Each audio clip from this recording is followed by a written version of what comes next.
कर्मचारी का बेटा विधानसभा जाए तो फिर मेरा वादा है यहाँ खड़ा होकर के कि एक एक पैसा जो विधानसभा से सैलरी के रूप में आएगा वो सारा खर्च करने का काम करेंगे।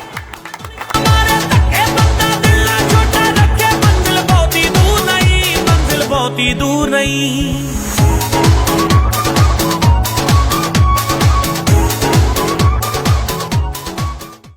आने वाली 5 अक्टूबर को 7 नंबर के सामने वाला गन्ना किसान का बटन दबाएं और भाई प्रदीप सिंह को भारी मतों से विजयी बनाएं।